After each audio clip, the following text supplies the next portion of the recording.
കോടതി ഉത്തരവ് ഗവൺമെൻറ് പരിശോധിച്ച് ആവശ്യമായ നടപടികൾ സ്വീകരിക്കും.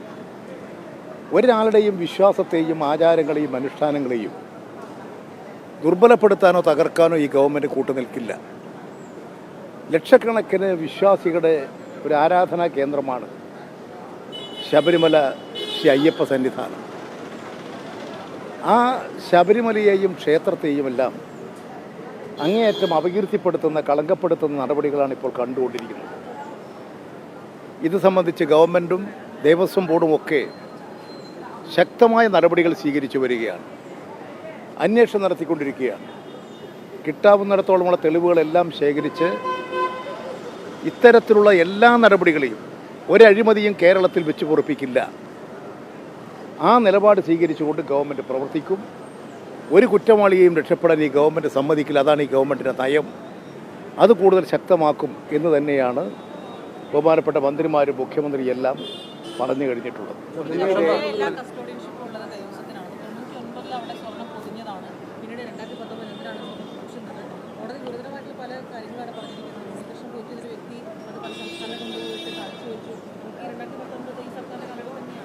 നിങ്ങളീ പറഞ്ഞിരിക്കുന്ന കാര്യങ്ങളെല്ലാം അന്വേഷിച്ച് അതിൻ്റെ വസ്തുതാപരമായ നിലപാട്, സത്യസന്ധമായ നിലപാട് കണ്ടെത്താൻ വേണ്ടിയിട്ടാണ് ഇപ്പോൾ പോലീസിൻ്റെ അന്വേഷണം, അതുപോലെ തന്നെ വിജിലൻസിൻ്റെ അന്വേഷണം ഒക്കെ നടന്നുകൊണ്ടിരിക്കുന്നത്.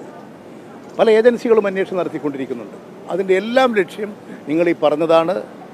എന്താണ് വസ്തുത, സത്യം എന്താണെന്ന് കണ്ടെത്തി അതിൻ്റെ അടിസ്ഥാനത്തിൽ ശക്തമായ നടപടികൾ കുറ്റവാളികൾക്കെതിരെ ഗവൺമെൻറ് സ്വീകരിക്കും.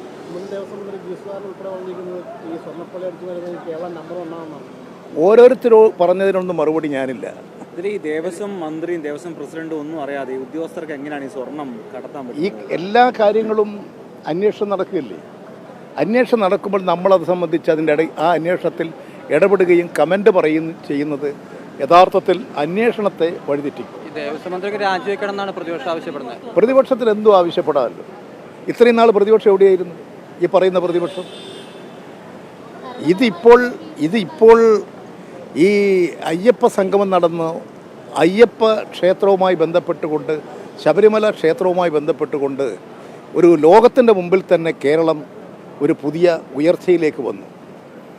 അയ്യപ്പ ഭക്തന്മാർക്കെല്ലാം വലിയ പ്രതീക്ഷയും സന്തോഷവും ഉണ്ടാക്കി. അങ്ങനെ ഗവൺമെൻറ്റിന് തന്നെ വലിയൊരു ബഹുമതിയും ആദരവും വിശ്വാസികളിലൊക്കെ ഉണ്ടായിക്കൊണ്ടിരിക്കുമ്പോൾ ആ ഘട്ടങ്ങളിലാണ് ഇത്തരമൊരു ആരോപണം ഉന്നയിക്കപ്പെട്ടത്.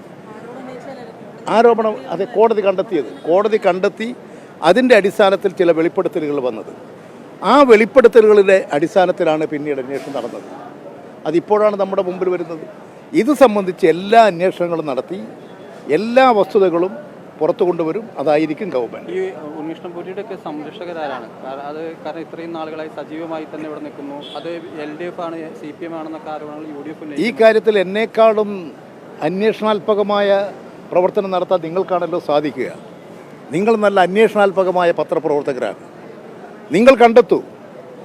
നിങ്ങൾക്ക് ഈ അന്വേഷണത്തെ സഹായിക്കാൻ സാധിക്കുന്ന എല്ലാ വസ്തുതകളും നിങ്ങൾ അന്വേഷണ കമ്മീഷൻ്റെ മുമ്പാകെ കൊടുക്കൂ. അതുപോലെ തന്നെ ദേവസ്വം വിജിലൻസിൻ്റെ മുമ്പാകെ നിങ്ങൾ നൽകൂ. അതും ഈ അന്വേഷണത്തെ സഹായിക്കും. ഇത്രയും തട്ടിപ്പുകാരനായ ഒരാൾ എന്തുകൊണ്ടാണ് ഇവിടുത്തെ പോലീസ് അല്ലെങ്കിൽ വിജിലൻസ് ഈ പറയുന്ന ആരും കണ്ടെത്താൻ കഴിയാതെ പോയത് എന്തുകൊണ്ടാണ്? ഇത്രയും പ്രഗത്ഭരായ നേതാക്കളടക്കമുള്ളപ്പോൾ ഇപ്പോഴാണല്ലോ ഇത് നിങ്ങളടക്കം പറയുന്നത്, എല്ലാവരും പറയുന്നത്, ഒരാളെ കുറ്റവാളിയായിട്ട് പ്രഖ്യാപിക്കുന്നത്.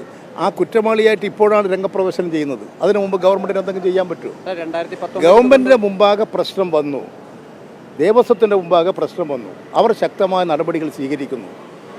അതിനെയാണ് നമ്മൾ പ്രോത്സാഹിപ്പിക്കേണ്ടത്. 2019 ഈ സ്വർണം കൊണ്ടുപോയി പൂശിയത് അതിൽ വലിയ രീതിയിൽ ക്രമക്കേട് നടന്നെന്ന് അന്ന് ദേവസ്വം വിജിലൻസിനെ കണ്ടെത്തിയതായിരുന്നു. അയാൾക്ക് തന്നെയാണ് ഈ കഴിഞ്ഞ മാസവും ഈ സ്വർണം പൂശാൻ കൊണ്ടുപോയിട്ട്. അപ്പോൾ എന്തുകൊണ്ടാണ് നിങ്ങൾ ഈ പറയുന്ന ആരോപണമെല്ലാം ഇപ്പോൾ പറയുന്നതല്ലേ? നിങ്ങൾ ഇതിനു മുമ്പ് പറഞ്ഞോ? 2019 ഞാൻ ചോദിക്കട്ടെ, ഇത്തരത്തിൽ അന്വേഷണം നടക്കുന്നില്ല എന്നൊരു കാര്യം ഇതുവരെ സമൂഹത്തിൻ്റെ മുമ്പിൽ, പൊതുസമൂഹത്തിൻ്റെ മുമ്പിൽ അവതരിപ്പിക്കാൻ ആരും ഉണ്ടായിട്ടില്ലല്ലോ. ഇപ്പോൾ അന്വേഷണം വന്നു, അന്വേഷണത്തിൻ്റെ മേലെ കാര്യങ്ങൾ പുറത്തു വരാൻ തുടങ്ങി, കോടതി ഇടപെട്ടു, കൂടുതൽ കാര്യം വ്യക്തമാകാൻ തുടങ്ങി, ശക്തമായ അന്വേഷണം വന്നു. അപ്പോഴാണ് ഈ കാര്യങ്ങളെല്ലാം പുറത്തു വരുന്നത്. UDF ആണോ ഇതിൻ്റെ? ഞാൻ പറഞ്ഞത് UDF ആണോ എന്ന കാര്യങ്ങളെല്ലാം അന്വേഷണത്തിൻ്റെ ഭാഗമായി കാര്യങ്ങൾ വ്യക്തമാകും. അപ്പോൾ നമുക്കെല്ലാം മനസ്സിലാക്കാൻ എന്തായാലും വലിയ ഗൂഢാലോചന എന്തൊക്കെ നടന്നിട്ടുണ്ട്. ഉണ്ടെങ്കിൽ അതും കണ്ടെത്തും. ഒരു കുറ്റവാളിയെയും ഈ ഗവൺമെൻറ് രക്ഷിക്കില്ല, ഒരഴിമതിക്കാരെയും ഈ ഗവൺമെൻറ് രക്ഷിക്കില്ല. ശക്തമായ നടപടി സ്വീകരിക്കും. പ്രത്യേകിച്ച് ക്ഷേത്രങ്ങൾ, ആരാധനാലയങ്ങൾ, അത്തരത്തിലുള്ളതിൻ്റെ മേലെ നടത്തിക്കൊണ്ടിരിക്കുന്ന ഇത്തരത്തിലുള്ള ഒരു അഴിമതികളെയും ഈ ഗവൺമെൻറ് വെച്ചുപുറപ്പിക്കില്ല.